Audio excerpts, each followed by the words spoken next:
Perfect. And we will be starting right now.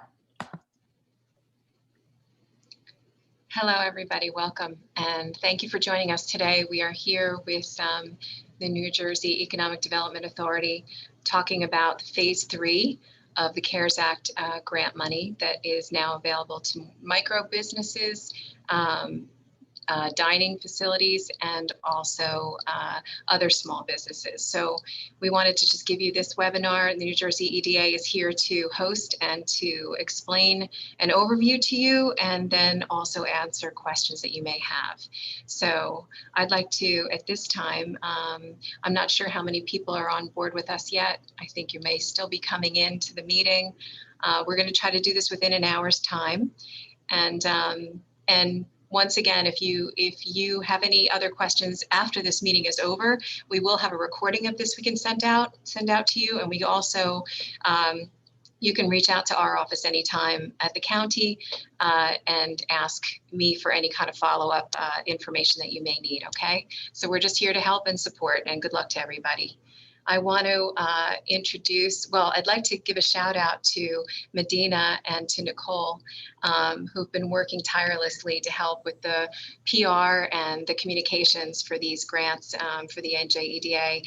And I want to introduce you to Paul Seppi, who is here from the New Jersey Economic Development Authority to give you your briefing today. Thanks so much, everybody.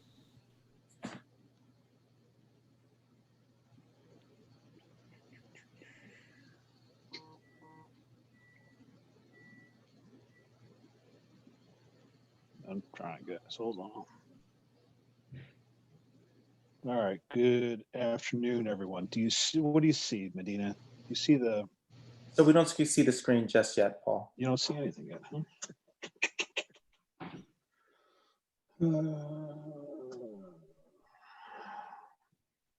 Oh, maybe I have to click share. That might be helpful.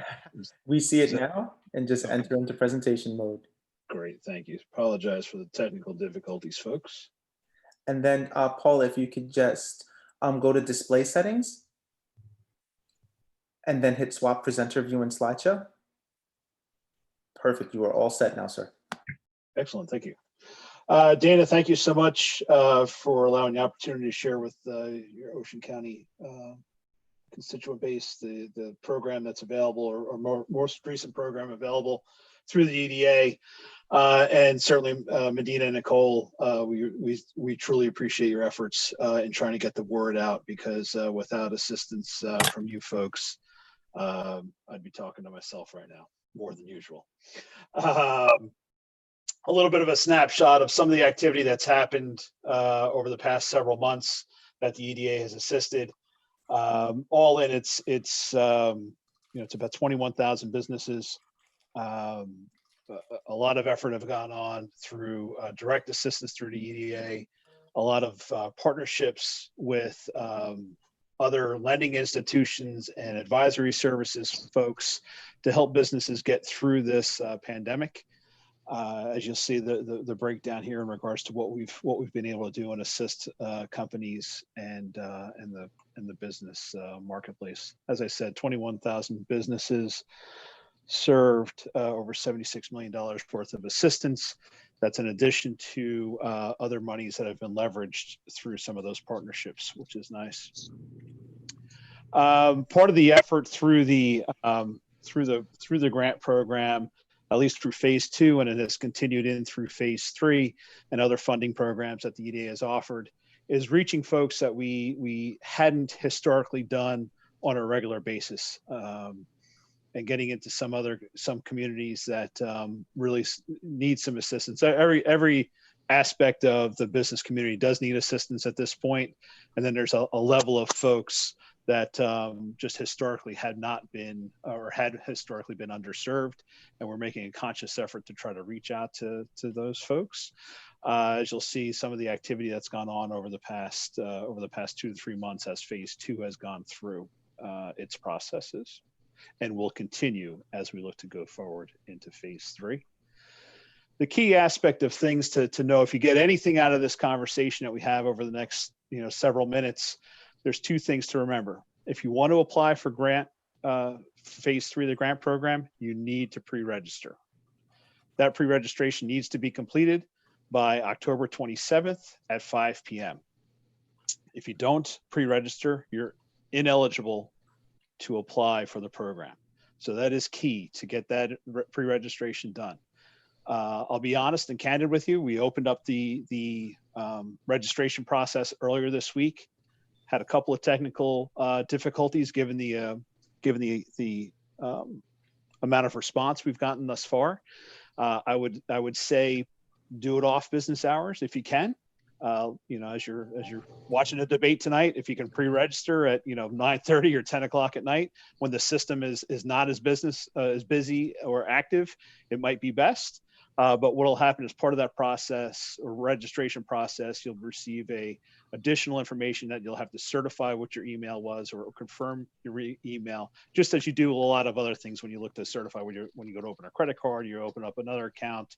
You need to acknowledge that fact so that we know that we're communicating directly with you. And the system does take a little bit of a lag time sometimes to get that through. So again, if you go in an off-peak situation, it might be a little bit faster for you in that process. And then there are 3 application dates or 3 application opening dates, depending upon the type of business that you are. And we're going to get into that. Overall, the program has got $70 million of funds that are available for companies that have up to 50 employees, and we'll be awarding grants up to $20,000. And I'll get into that up to aspect in a few minutes. But again, if you're a restaurant with a NAICS code of 722, the opening date is October 29th. If you are a micro business, 5 or less full-time equivalent employees, the opening date is October 30th. And then I'll call it the all other, the catch-all, is if you have from 6 to 50 employees, that opening date is on Monday, November 2nd. But again, none of those opening application dates mean nothing if you don't pre-register. The other aspect of things to understand or should know throughout this process over the past several months, if you have not visited that website that's listed in the center, cv.business.nj.gov, you've missed out potentially on quite a bit of information. That website is the state's business portal to inform folks of all the opportunities that are available at the state level, as well as some that are available at the federal level as well. You'll be able to get updates. There's frequently asked questions given upon your situation, what might apply. There's an eligibility wizard listed on that website or on that business portal, so it will help you determine some of the opportunities that might be available to you. Again, a key resource for folks to be able to use. Monday through Friday, currently, I believe from 8 a.m. to 5 p.m., there is a chat bot feature there so that if you do have a question, you're able to go onto the website, within a matter of seconds. Basically, you've got a colleague of mine or a colleague from the state saying, hey, what can I do to help you? And someone can engage with you to try to help point you in the right direction for resources that might be available. I'm going to dip into the program in itself. The food service and restaurant entities, again, are eligible starting on October 29th, next Thursday, to start applying. Again, you need to be pre-registered. A couple things to know, and you'll see the list of eligibility criteria along the left-hand side, and I'll go through that really just once, and that'll apply to every category that you are, or any other assistance that you're going to look to apply for in state government, as these are core typical requirements as you look to obtain financing. So for the restaurant field, it's designated to these folks, but it's up to 50 employees. NAICS code of 722. You typically would find, if you don't know your NAICS code, you'll typically find that on your tax returns. But that would help you facilitate that aspect. You do need a physical location in New Jersey across all of our New Jersey-based programs. Again, we are a state entity, so we are facilitating state programs and companies that are located here in the state. You've got to be registered to do business in New Jersey. Seems to make sense, but you'd be surprised at some folks that question that a little bit. You've also got to be current on your filings with the Department of Labor as well as the Department of Taxation or Division of Taxation to be eligible for these programs. So we'll ask you for some information that's going to help trigger us and give us the ability to work within the databases of both of those institutions and provide us some feedback to ensure that you are current on those obligations. A lot of times those, or I should say all the time, those organizations don't share what a deficiency may be. It just flags it for our system, which then may cause you to be either ineligible or slow down potentially what that approval process might be. There will be a debarment and legal questionnaire that's filled out. It's rather typical in dealing with government programs to ensure that we're dealing with good corporate citizens. You've got to certify that the company has been negatively impacted by the emergency. Not many folks can say that they haven't been, unless you happen to be a manufacturer of PPE or hand sanitizer or something of that nature, but most folks have been negatively impacted for sure. Another nuance to the program is that you've got to be in operation by February 15th of 2020. Those core things typically are standard across each of the designations, depending upon what category you'd wind up applying for in regards to the state-based aspects. So if you're a restaurant, depending upon how many employees you have, 5 or less, you're eligible for up to $10,000, not per employee, but just $10,000. 6 to 25, up to $15,000. 26 to 50, up to $20,000. So if you had 26 employees or 36 employees, you'd be eligible for up to $20,000. Again, you've got to register by October 27th to be eligible for the program. And the application opening for a restaurant is next Thursday at 9 a.m. I would encourage you to be ready to go. Now, the pre-registration process, I'm going to walk you through in a few minutes. We'll ask you a lot of information. So you've got a little bit of time to be able to get through that process so that when you actually do the application is much simpler, as I've been told, than the actual pre-registration process, because the pre-registration process is teeing up all that information so that once you enter your username and password for the application itself, you'll be able to hit the ground running. But we do anticipate that there'll be a significant demand for the program across sectors and company eligibility. The first 2 phases of the grant program were oversubscribed very quickly. We've had a loan program that was oversubscribed as well. So we do anticipate, again, as we mentioned earlier, that the need is incredible, and a lot of folks are interested. The next grouping, or the next application date opening, is on Friday, October 30th. This would be for micro businesses, those with 5 or less employees. They're eligible for up to $5,000. Whether you had 1 employee or 5 employees, you'd be eligible for up to $5,000. This pot of money is allocated to be $15 million for micro businesses. And again, same basic eligibility applies. Home-based businesses are eligible to participate in the program, assuming that home is in New Jersey. But you would be eligible to apply. And one thing that I didn't and I missed on the prior slide, and I just caught my eye on this slide. We are, when we talk about trying to concentrate on efforts or having efforts in areas that have been underserved or underutilized, or have the ability to utilize programs, we are targeting 1/3, or there's a 1/3, 33% set aside dedicated to companies that are located in eligible opportunity zone census tracts. Now, the state has 169 actually designated census tracts, but there are 700 and change census tracts that actually qualify under the federal program. The 700 and some odd are the actual census tracts that are eligible to participate in this set aside. If by chance, we've, 15 million, so $5 million is set aside for opportunity zones. If you happen to be in an opportunity zone and are applying and you are the next application in line, we've hit our $5 million set aside. That does not mean that you're out of the program. That just means that you fall in line with all other companies or applicants that are based upon in the statewide area.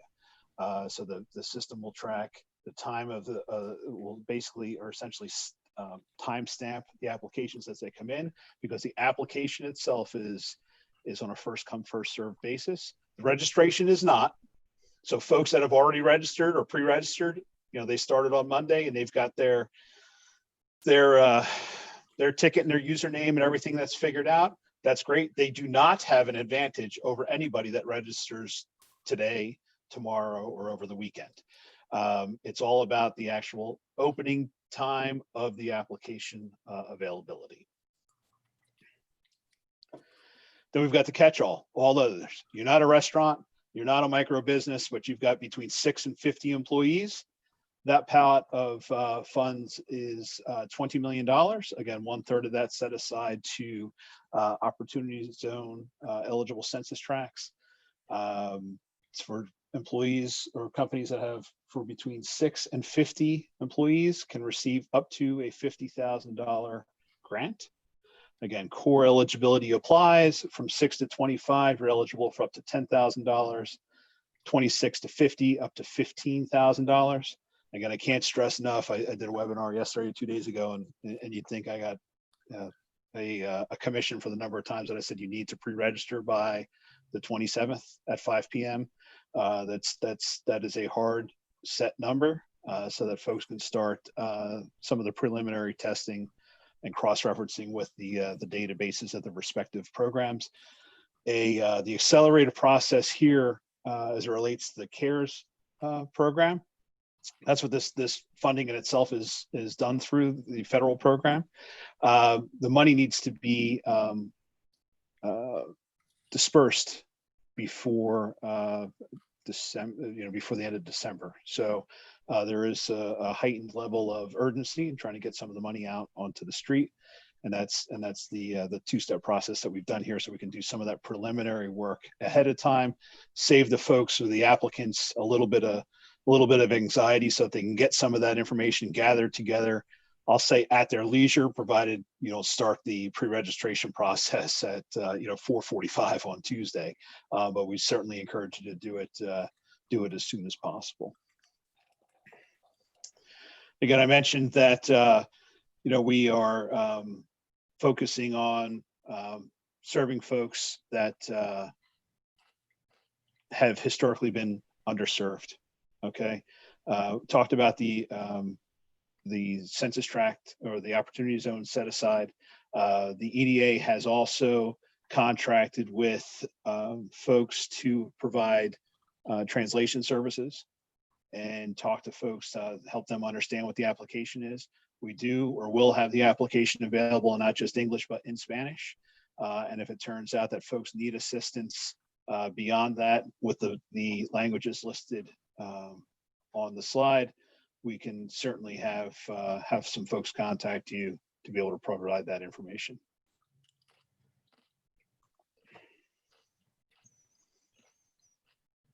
Okay. Be prepared, right? So what do you need to do when you want to pre-register? One, I would suggest that you look at the business portal, the cb.business.nj.gov site to take a look at the sample application that's posted. It also has some of the information in regards to the pre-registration process, as well as I mentioned earlier, just about anything else that the state's been doing, regardless of its financial services, where to find PPE, other restrictions and guidelines as regards to I've got a facility I want to open up. What are my requirements that I need to how many folks can I have in the facility? What else do I need to do? All that information is being housed there at the state's business portal. all the agencies that are contributing to this effort. Certainly you can find a little bit of information on the EDA website, but a majority of that information on our EDA website kicks you over to this business portal, and other state agencies are doing the same. Have your contact information and business address readily available. You'd be surprised at some of the information we get. You know, whether is it my personal address, is it my business address? You know, especially when we're looking at the set aside, it's what's the address of the facility that we're looking to support, right? So it's the business address, not your home address. So if you live not in an opportunity zone, but your business is located in an opportunity zone, that would enable you to participate as part of the set aside and allow us, you know, to analyze that information. If you've received other government assistance, whether it's through the EDA, whether it's through the SBA with their PPP program or their EIDL program or the EIDG, have you received county funds or local funds? Help us understand what else you've gotten from other institutions to help you through this pandemic. And the reason I ask that, there are a couple of things that we'll be doing as part of the analysis. One is a duplication of benefits analysis, where federal programs, it's not uncommon for them to say, okay, well, what else have you received funding for? What did you use that money for? So if you've received funds to cover your payroll expenses from September, great, glad you were a recipient of that. You can't be asking for additional monies to cover payroll expenses for the month of September, right? You can't have two sources cover the same cost. So that's an oversimplified aspect of things, but that is something that looks to get done. The other part of having to understand what other resources are in play, as there's a needs analysis that's done as required by the CARES Act, that the EDA take a look and understand exactly what the company's needs are and what they've received in benefit to help close that gap and fill that gap. Sorry. So for argument's sake, you know, you had a $500,000 need over the past several months, and you've received $300,000 worth of assistance. Seems as though there's a need for sure. Flip that around a little bit. You had $500,000 of costs, and you've received through a variety of different resources $600,000 already. Probably not so much of a need, right? But part of that need is also trying to understand what your revenue losses were part of the pandemic and how that was impacted. So there's a lot of information that gets calculated into that. I've oversimplified what those calculations are, but again, it's still helpful, I think, to understand what we're looking at. Your business's full legal name, other things to know. Your business's full legal name, the one that you used when you registered with the state of New Jersey, right? It's not uncommon for folks to, simplify their name, or they go by a certain, Tom's Pizza, but it's really Tom's Pizzeria and Restaurant. The reality is, when we go to do that search with taxation or Department of Labor, they may not find Tom's Pizza because we're looking for Tom's Pizzeria and Restaurant. So please be sure to provide your full business name, which is helpful. What type of entity are you? Are you a C Corp? Are you an LLC, a sole prop? Provide that information. When were you established? What's your tax ID number? Most of this information should be accessible. Certainly some things that you should know. You should be able to pull this off of your tax returns and other information that you've probably got when you formalized your business registration. What were your employee numbers, your head count from the first quarter of 2019 through the second quarter of 2020? That will help to have us assess where you may want to fall into play. Are you a micro business? Are you the catch-all business, the 6 to 50, and it will help us determine your eligibility and what pot of money that you might be able to qualify for. Again, your NAICS code. So restaurants are only eligible to apply starting next Thursday, but we still need to track the industries that we're looking to serve throughout. So have your NAICS code ready. What was your revenue in 2019? And what was your projected revenue loss in 2019 so far due to COVID? or 2020 rather, I'm sorry, excuse me. What was your anticipated revenue losses over the past, 7 months of the pandemic, or potentially even leading up to the pandemic? Again, as often as I say it, it's on every slide as well, that the pre-registration is open. It doesn't tell you when it closes right now, but it does close on October 27th at 5 p.m. Going to hop into the actual pre-registration a little bit in itself. You will have access to these slides, so I'm not going to read every slide, so to speak, but we'll certainly go through and highlight some key areas there.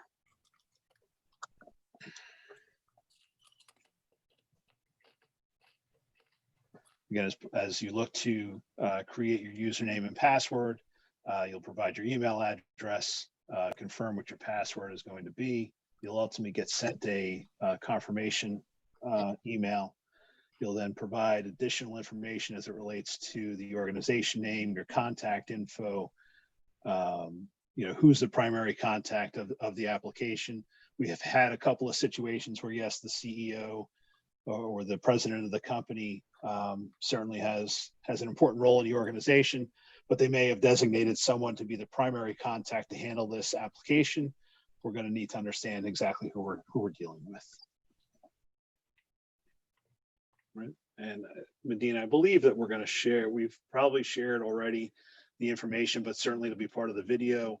And on the COVID website, we've got this information that's listed in regards to some of the information that you will be able to provide. So again, you'll provide your email address and your contact information.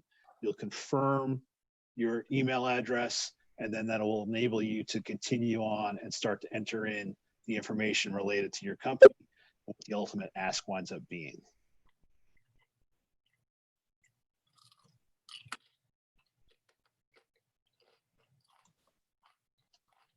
Again, the business address is key. It's not necessarily your home, unless it's a home-based business, of course, but you'd enter in so we can understand where you are, where you're located.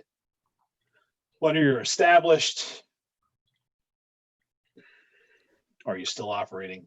That is key. What's the ownership structure? What do you file as? What do you have been created as in your company? LLC, limited partnerships, corporations. Your tax ID number, your tax ID number / employer identification number. That will be used to help cross-reference with the Division of Taxation as well as the Department of Labor to ensure that you're current with obligations, as well as other business checks that we will do. Like I said, you've got to make sure that you are current on state obligations. So you do have a few days to kind of get some of that stuff in order. But you'll, if you're aware of something that you don't, that hasn't been handled, you haven't paid your quarterly sales tax payment for the third quarter yet, which would have been due, I'm assuming, shortly after 9/30, you'll want to get that information in and squared away as soon as possible.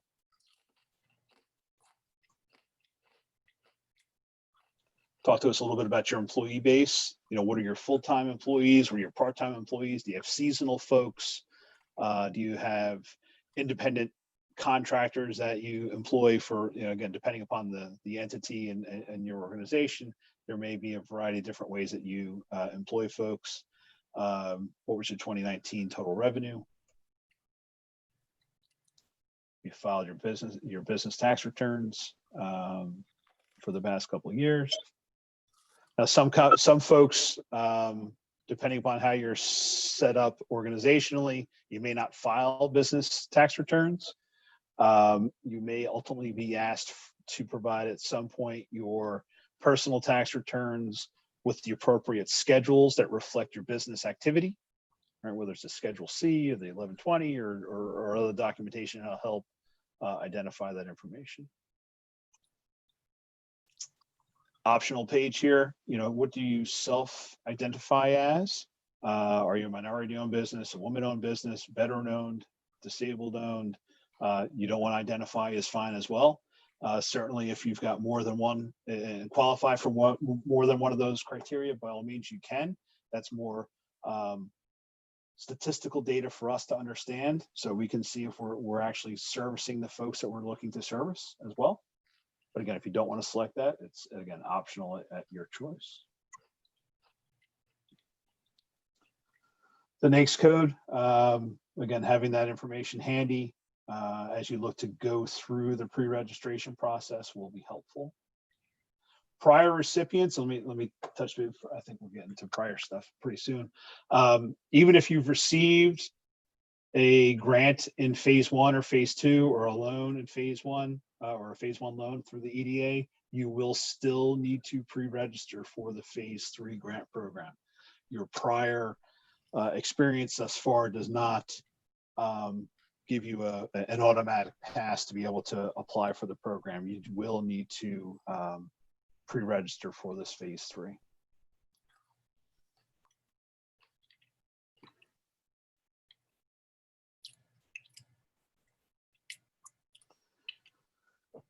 This gets into general questions about the organization. What are you doing? What other things happen at your facility?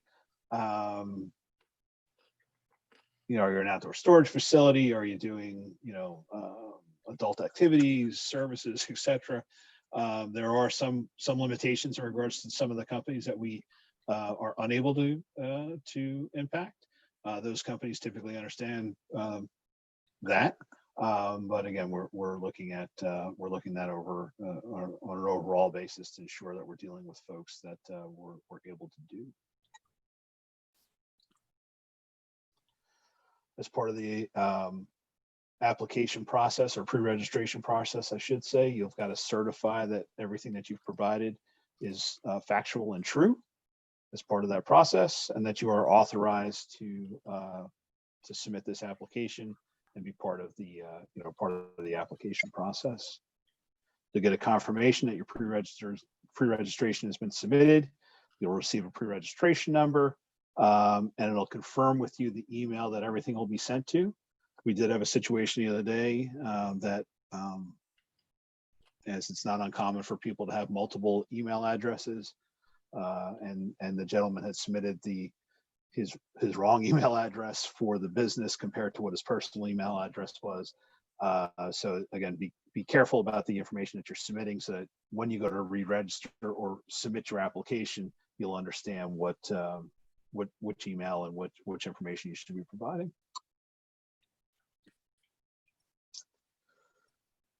As part of the application itself, you'll be asked for pre-registration's done, you're all set. The application itself will start to ask you some additional information. Again, what type of entity are you? Are you a deemed essential? Have you been able to reopen? At what point were you able to reopen? What assistance have you received? What revenues have you lost over the past several months as part of this pandemic? Are there other things that you need or will need in the future, right? So getting through this situation is one thing, but now, let's look forward a little bit, help to understand what other needs you may wind up having. And then if approved, what's your intentions for the grant proceeds? Again, that's part of that duplication of benefits analysis. Your PPP and your EIDL loans were identified for specific uses. What are your intended uses for these funds, as we need to ensure that we are not providing resources for something that you've already received resources for. As part of the that COVID site that we referenced earlier, the cv.business.nj.gov site does have a grant estimator. This will help you identify potentially what you could be eligible for. It is, and what comes into play is when it talks about FTEs, those are full-time equivalents. So there is some mad science that the folks at the Department of Labor use to identify how many part-time employees, based upon how long they've worked for an organization, what their quarterly payments were, determines how many employees, how many full-time equivalents that winds up becoming. So if you had, 3 part-time employees each working 12 hours a week, that's 36 hours. That does not necessarily mean that that's one full-time employee. That could mean that it is, well, that example is probably not the best because it always rounds up. But it will take into consideration the payments that have been paid to those folks. It'll understand how many or how long that part-time employee may have been employed with your organization, and will extrapolate what the equivalency is. So this estimator will help you gauge what type of or level of assistance you may be eligible for. A nuance to this program, which was nice in comparison to the first two phases of the grant program, they're broader chunks that will allow you for your eligibility criteria or what you would be eligible for dollar-wise. Whereas the first two rounds of the program were on a per full-time employee or full-time equivalent employee basis. So if it was 3, you'd be eligible for $3,000. Where in this situation, if you had 3 employees in your micro business, you're eligible for $5,000, whether you had 3 employees or 1 employee.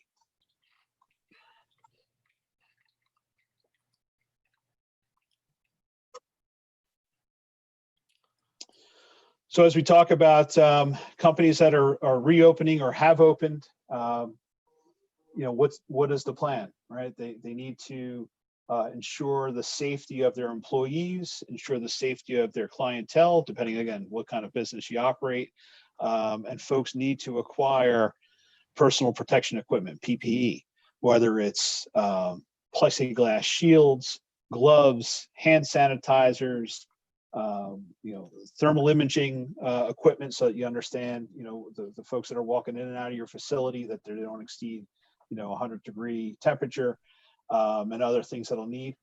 There's a program that can allow you some funds to help with the acquisition of some of those products. It'll also offer you discounts as you look to buy that buy that equipment. So again, I would encourage you to take a look at it. We'll also be located on the business portal, but we've got a covid19.nj.gov/PPE access, which would identify and allow you the opportunity to apply to receive assistance in acquiring that equipment as companies look to open and expand, or not expand, but open and reestablish themselves. Will help them get through that aspect. I think that's what I've got for the slides. Again, the cv.business.nj.gov site will be incredibly helpful to you to run through and understand what resources are available at the state level as well as the federal level. It'll give you an opportunity to have a dialogue or an exchange with a colleague of mine to understand what other opportunities might be available. If you're an applicant of the loan program or prior grant programs, there are status checkers there to understand where you may fall in line as we work through that aspect. Again, please pre-register. The registration process or registration window is open until Tuesday, October 27th at 5 p.m. If you're a restaurateur, your application opens up at 9 a.m. on Thursday of next week. If you're a micro business, 5 full-time equivalents or less, your application window opens up next Friday at 9 a.m. And then all others, 6 to 50, employees, opens up the following Monday on November 2nd. I'm happy to take any questions. Should I stop sharing, Medina? Would that be helpful? Or leave it up? You can leave it up for the information, Paul. That's fine. I can go ahead and share with you the first question we have, which is from Mary Beth. The first question is there a way to edit a pre-registration in the case that a mistake was made? That is I've been led to believe that you are. We'll have to confirm that for you, but I've been led to believe that you are able to log back in. I'm having this feeling that you've tried that already, but maybe Medina, if that's come up on another discussion that you might have experienced already. Yes. So here's the truth about that one is, if you have hit the submit button, you can't, once you've hit submit, it is submitted for the pre-registration. So there's not a go back edit per. If you have not hit the submit button and you've put in information, that that is where you want to go. The other thing that I would also recommend to everyone, if you're feeling trepidation, this is not, again, this is, as Paul said, this is not a time-based pre-registration. So if you're feeling shaky about a question, you still have time. We have 5 days until the end of the pre-registration period. So if you're feeling particularly shaky about a question, maybe do not hit submit and try to get yourself another a little bit of time to make sure that you have the concrete answer that you need for the application. So that's the answer there for sure. Great, thank you, Medina. Paul, some of the questions we also get are oriented around the FTE. If you could just clarify again for everyone that it's not full-time employee, it's full-time equivalent. It is. Yep, go ahead, I'm sorry. What's the way that they could understand that one more time? Because you gave a great example and I want to make sure that they didn't miss that one. Sure. So certainly I would suggest going to the COVID portal to talk about or to enter in the information on the estimator. But the tricky math that the folks at the Department of Labor provide to us allows for the quarterly payments that are made. So WR30s is documentation that's provided to the Department of Labor on a quarterly basis. It provides to the state the salaries that are paid to your employees, the hours that they may have worked, how long they've worked for you, and a host of other things. We don't get to see all that dirty information necessarily, as it's privileged information, and we don't need to have all that detail. But what happens if you've hired Medina and I to work for your company, and Medina's been there for the full quarter, probably a bad example is we're only two weeks into this quarter, but Medina was there last quarter and I just started. I'm likely not going to show up on your WR30 for last quarter, but Medina will. But you'll still want to provide that information that you've now got a new hire and I'm that person. So that's your count that you would have. And part of the process is that we're trying to automate and have the system provide as much detail as possible. When there's a discrepancy in some of that information, whether what was provided at the WR30 than what you provided in the application, that triggers what's considered to be a desk review. So in the situation, you had Nicole and Medina as your employees for the past 8 months. So last quarter they're on your WR30. You then hired me. Why, I don't know, but you hired me. Thank you. Now you've got 3 employees listed. Well, your WR30 says you only had 2. So there's some tricky math that winds up to come into play to try to understand how that happens. But then also you would provide information to say, well, I actually do have 3 employees now. We just hired this person as part of that application. But it also takes into consideration looking at the hours that Medina may have worked through that last quarter, as well as Nicole, to understand what they are and what that equates to in a full-time equivalent. So some weeks Medina may have worked 25 hours, still a part-time employee, but other weeks he may have worked 10. So it takes that blended average to give you a bit of a weighted average approach to understand what that equivalency is over the quarter's worth of time. So unless, if there's consistency and each of your part-time employees worked 20 hours per week, every week for the quarter, then you could say you could add them up and every 2 equals 1. But the likelihood of that happening is probably not true. But the nice benefit is that it does take into consideration rounding. So if you wind up with a 1.3, it counts as 2, or 5.5 counts as 6. So it does round in that regard. But that's, I think, potentially the way for me to explain it. I don't know if that helps out Medina or not, but I think that hopefully answers that. I think that answered the question, Paul. Thank you. We have another question from Suzanne, who asked, my LLC is in a different address / city than where my restaurant is actually located. Which one do I put on the pre-registration? So the business location, right? So it's the business location is where you would have your, where do you conduct business? Got it. Okay. Okay, some general questions that have definitely come up in other webinars, and I'm sure some people here may have those questions. How would you determine revenue loss during COVID-19? Probably year-to-date numbers is I'll say, I don't want to say it's the best way because there were 2 months of traditional or regular activity. Depends on the type of business that you have too, right? So if it's seasonal and you're typically working from April through September, more than likely, you may have potentially lost an entire season's worth. But we'll look at historical data. So we'll look at your 2019 to establish what a baseline was, so to speak, and then what your revenues were as based upon the actuals that you have today.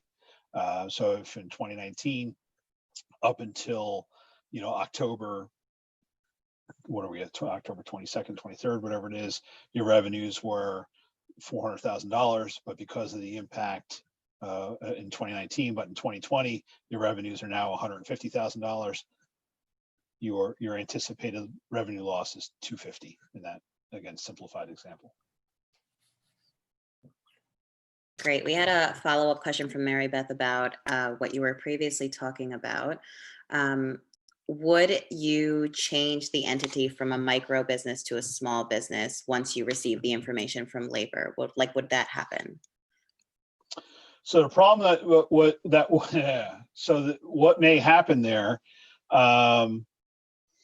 is availability of funds. So I'll have to confirm a definite answer for you. But if you were a company that thought you were a 6 to 50 size business, a small business, so to speak, and turns out you're a micro business, could you be dropped into the micro business? But I'm kind of thinking out loud here. It's anticipated that as I mentioned, that we're likely to be oversubscribed. As if history proves itself, we're likely to be oversubscribed for every bucket in every category. Would you get put in at the tail end of the line of the micro business? Possibly, but then you'd be at the tail end of the line of an oversubscribed allocation. But Nicole, we'll try to get a more definitive answer on that. Absolutely.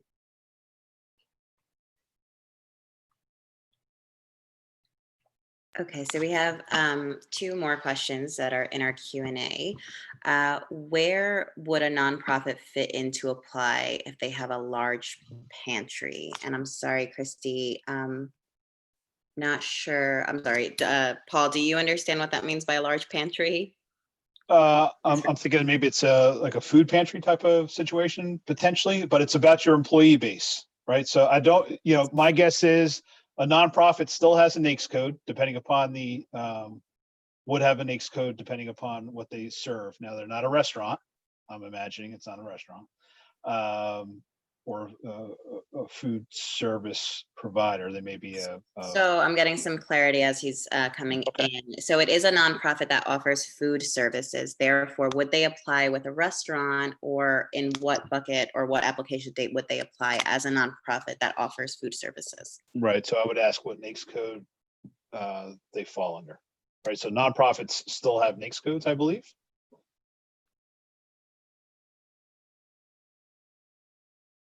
They do, yes. Right. So if they've got a 722 as their NAICS code, then you'd apply on Thursday. If you don't, depending upon the number of full-time equivalents or full-time equivalents would determine if you applied on Friday or on Monday. Or if it's a 722, you'd apply on Thursday. Got it. Now, everybody, this is just a note for everybody. If you have a question that you would need follow up on, please just share your email in the chat and we'll make sure to share your information with the NJEDA team to follow up with you. Here's an interesting question. Where would a nonprofit fit in if they are fully run by volunteers? So no employees.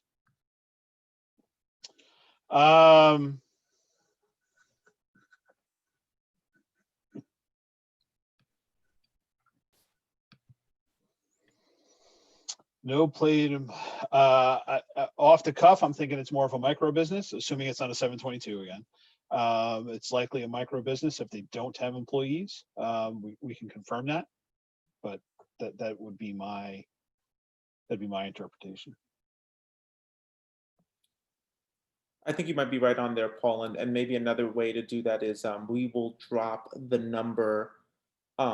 It's already in the chat actually, but I'll put it in there again for the hotline and the website that you guys can go to for further information, just in case.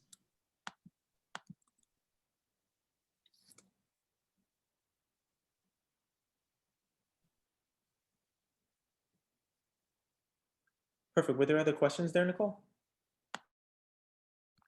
I don't think so. That was the last question in the Q&A, and Suzanne just asked a question, and I asked for the email because it is a little complex, but Paul, if you'd like to take a stab at it, I'm happy to read it to you. It is, I have owned a food truck for 4 years. In September of 2019, I purchased an existing restaurant. I do not have all of the 2019 quarterly employee information. Will I need all of that information is the first question. She has the prior owner's taxes for 2018. So she does know what sales should be and how much he previously spent on payroll. Will this affect our grant amount, being that she has only owned the business for 13 months? And is there any tips to filling it out properly so that she can receive the maximum amount?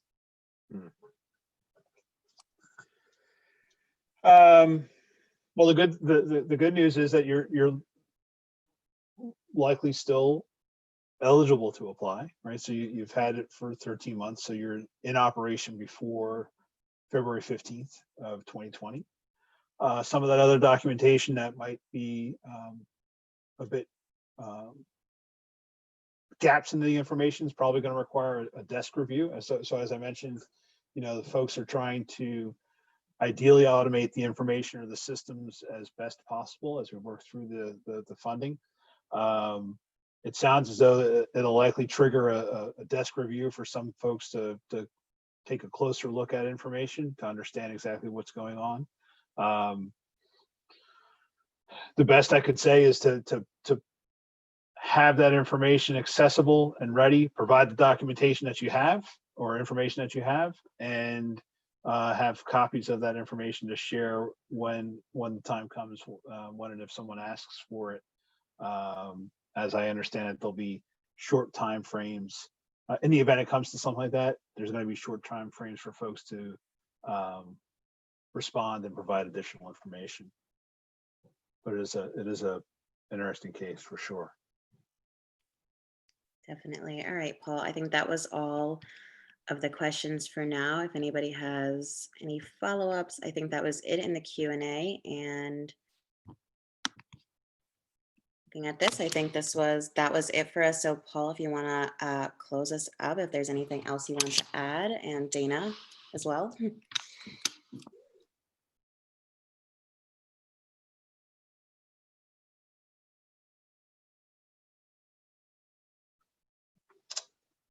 Okay, I think it's just me, right, Nicole?